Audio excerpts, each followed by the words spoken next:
नमस्कार, मैं हूँ आशीष चित्रांशी और आप देख रहे हैं द न्यूज़ लॉन्चर। अब बस 2 घंटे के भीतर वोटों की गिनती शुरू होने वाली है। लेकिन वोटों की गिनती के साथ ही 2-3 चीज़ों की परीक्षा होगी, सबकी परीक्षा है। परीक्षा हम जैसे पत्रकारों की है जो ज़मीन पर गए और एक अपना अनुमान रखा कि जनता का मिजाज क्या है, जनता क्या करना चाहती है, हम भी उस परीक्षा में शामिल हैं, अपने आप को अलग नहीं कर सकते, बड़ी ईमानदारी से। हमारी परीक्षा उसके अलावा ये जो एग्ज़िट पोल वाले लोग बैठे हैं, वो गोदी मीडिया भी हैं, बहुत सारी एजेंसीज़ भी हैं। वो कैसे चलती हैं, उनकी सैंपलिंग कैसी है, इस पर हमने तो पूरा प्रोग्राम आपको दिखाया था। तो एग्ज़िट पोल वाले, इनकी भी एक परीक्षा है। एक तीसरी और परीक्षा है, सट्टा बाज़ार वालों की, सटोरियों की परीक्षा।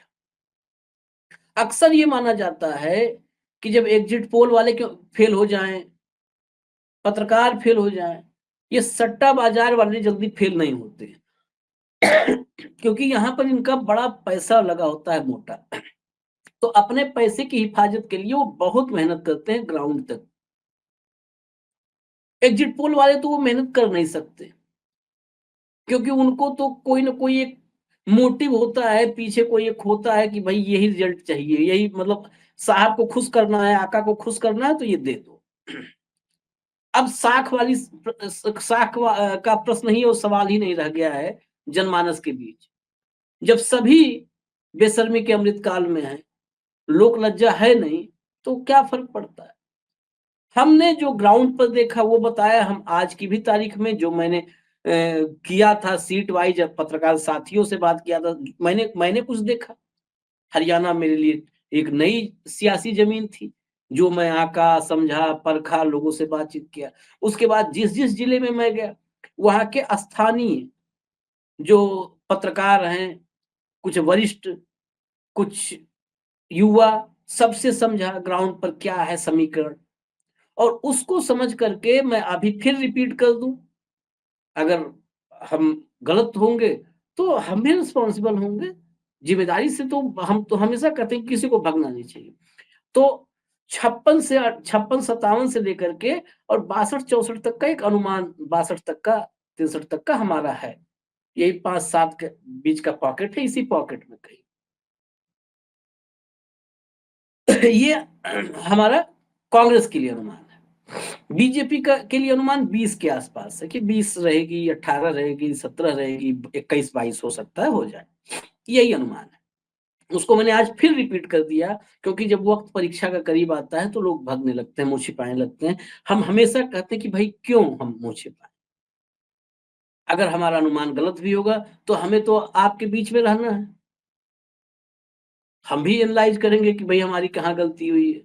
और सही होगा, तो उसके लिए कोई जश्न नहीं है। लोकसभा चुनाव में मुझे लगता है कि ये हमारा सौभाग्य है कि देश में गिना-चुना शायद ही कोई ऐसा होगा, जिसका चाहे उत्तर प्रदेश को लेके हो, चाहे महाराष्ट्र को लेकर के हो, चाहे ओवरऑल लेकर के हो, इतना सटीक रहा हो।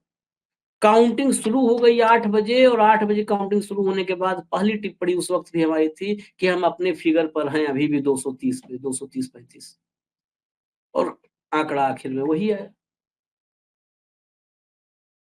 तो हम आते हैं अब अलग-अलग परीक्षाओं पर। ये चलिए, हम अपनी बात करने के लिए वीडियो नहीं बना रहे। जो सट्टा बाज़ार है, उसके फाइनल आंकड़े आ गए हैं। अंतिम आंकड़े सट्टा बाज़ार के आ गए हैं। और ये आंकड़े बिल्कुल मतलब गिनती शुरू होने के पहले आए हैं। क्योंकि कुछ होगा तरीका, हम लोग तो सट्टा का सिस्टम मैं निजी तौर पर जानता नहीं हूँ, लेकिन हो सकता है कुछ रेट गिरता हो, डाउन होता हो।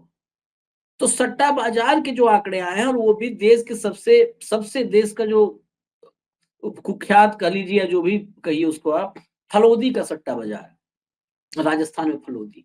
राजस्थान के फलोदी के सट्टा बाज़ार से कोई जुड़ी हुई वेबसाइट है, जो मैंने मीडिया रिपोर्ट में देखी, उस पर आंकड़े आए हैं, और ये फाइनल आंकड़े आए हैं सट्टा बाज़ार के मुताबिक। अब तो चेंज होगा नहीं, गिनती हो जाएगी।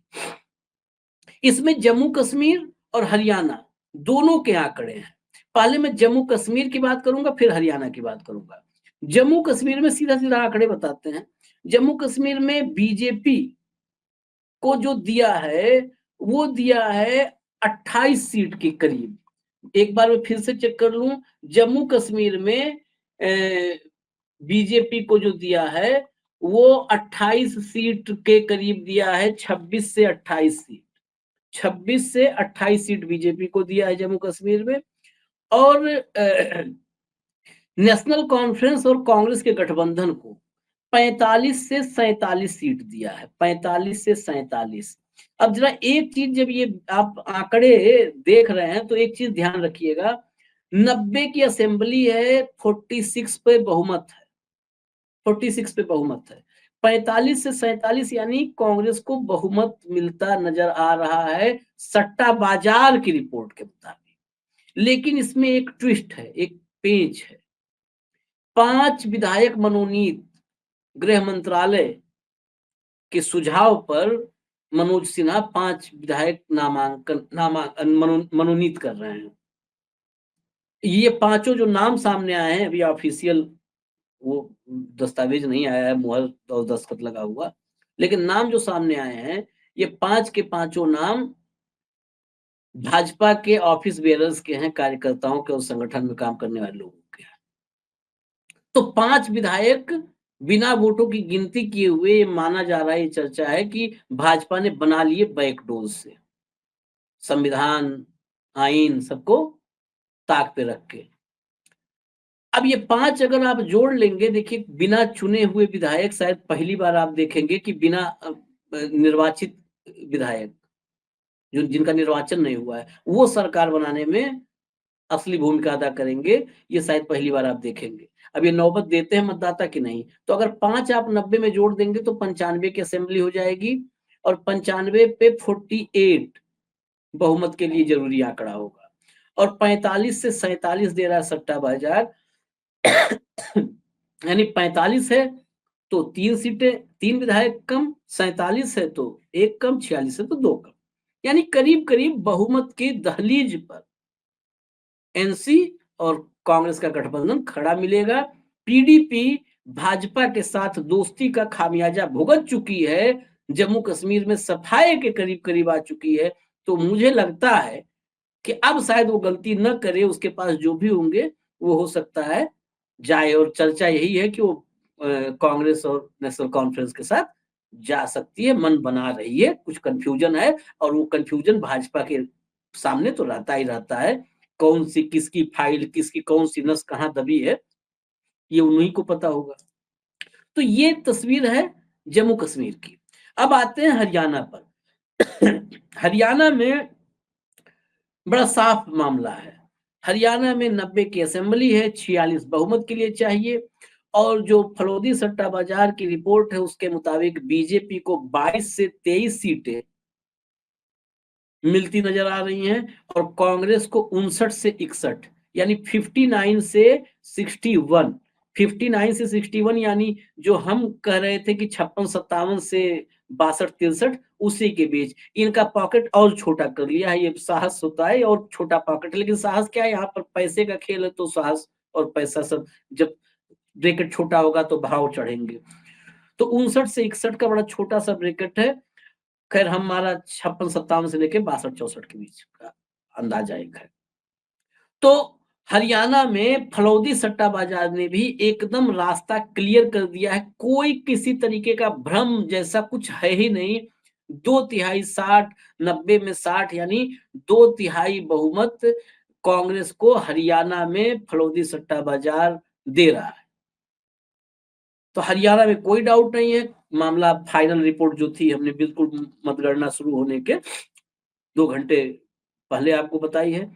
जम्मू कश्मीर में देखना होगा, जम्मू कश्मीर को लेकर बहुत सारे अलग-अलग रिपोर्ट्स हैं। यहाँ पर क्या होता है जम्मू कश्मीर में, ये हमें देखना होगा। फिलहाल बस ये आंकड़े आप तक दे रहे थे, आंकड़े आ गए हैं। कुछ घंटे बाद, मतलब 2 घंटे बाद, आप 2 ढाई घंटे बाद, अगर ढंग के रुझान कहें तो 3 घंटे बाद आपको मिलने शुरू हो जाएँगे, और इसीलिए हम ये सुबह 6 बजे 7 बजे से कुछ चीज़ें ये निजी तौर पर अपने सैटिस्फैक्शन के लिए हम लोग कर रहे हैं। इसमें बाकी किसी हमारे पत्रकार मित्र, पत्रकार साथी या हमारे वरिष्ठ पत्रकार किसी को आहत करना या ठेस पहुँचाना हमारा मकसद नहीं है। लेकिन जैसे बाकी लोग 6 बजे 7 बजे से बिल्कुल सरकार किसकी बन रही है, 7 बजे से देखिए, 6 बजे से देखिए। हमने पिछले बार जब किया तो हमें गिल्ट फ़ील हुआ लोकसभा चुनाव में कि 8 साढ़े 8 बजे तक लोगों ने 400 पार, 500 पार, 600 पार पहुँचा दिया था। तो उसका कोई मतलब नहीं है उस होड़ में शामिल होने का, हम उस होड़ से बाहर रहेंगे। कोई ज़रूरी नहीं कि होड़ में शामिल हो के कितने हमारे लो हमको कितने लोग लाइव देख रहे हैं, उससे कुछ नहीं मिलना है। अगर ये हमारे लिए एक मुहिम है पत्रकारिता, हमारे लिए एक मिशन है, तो हम उस होड़ से अपने आप को अलग कर रहे हैं।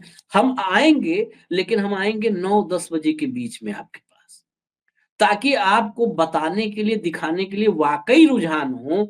8 बजे वो कहते हैं ना हास्य में अगर आप उसको लें, तो कहते हैं कि जब 8 बजे हम लोग दिखाने लगते हैं रुझान कि 12 सीट पर वो आगे, 15 पर वो आगे, हम लोग दिखाने लगते हैं। हकीकत में उस समय बैलेट जो पोस्टल बैलेट होता है, उसको गिनने के लिए थूक भी नहीं लगा होता है हाथ में। और तभी हम दिखा देते हैं कि सरकार किसकी बन गई। जब तक वो अभी बंडल-वंडल खोला और थूक लगाया गिनने के लिए, तब तक तो यहाँ पे सरकार बन गई कि इतनी सीट आ गई यहाँ इनकी, यहाँ उनकी रुझान और फिर कम करना शुरू करते हैं, मैनेज करना शुरू करते हैं। तो पत्रकारिता में मैनेजमेंट नहीं है, हम लोग कर सकते, हम तो कतई नहीं करेंगे। इसीलिए हम जब 9 बजे के बाद जब पोस्टल बैलेट और 1-2 राउंड की गिनती हो जाएगी, मशीनों की कम से कम 2 राउंड, 3 राउंड की गिनती हो जाए साढ़े 9 तक या 10 बजे तक, तब हम आएँगे कि कम से कम 3 राउंड के बाद क्या रुझान है, तो कुछ विश्लेषण करें हम। हम हों, भाऊ हों या जो भी हमारे मेहमान होंगे पत्रकार, उनके साथ कुछ एनालिसिस करें कि हाँ जी, यहाँ पर क्यों अगर पीछे हैं तो क्यों हैं? क्या वजह है या आगे होने की क्या संभावना है? खैर, चलिए लंबा हो जाएगा वीडियो, इस पर चर्चा करेंगे। तो इसलिए हम क्षमा के साथ आपसे कहेंगे, निवेदन करेंगे कि जब हम 9 बजे के बाद जब हम आएँगे, तब आप लोग तक कुछ अपने ज़रिए ला पाएँगे। उसके पहले तो सरकार तमाम जगह बनेगी और गिरेगी। इजाज़त दीजिए हमें, न्यूज़ लॉन्चर देखते रहिए आप। नमस्कार।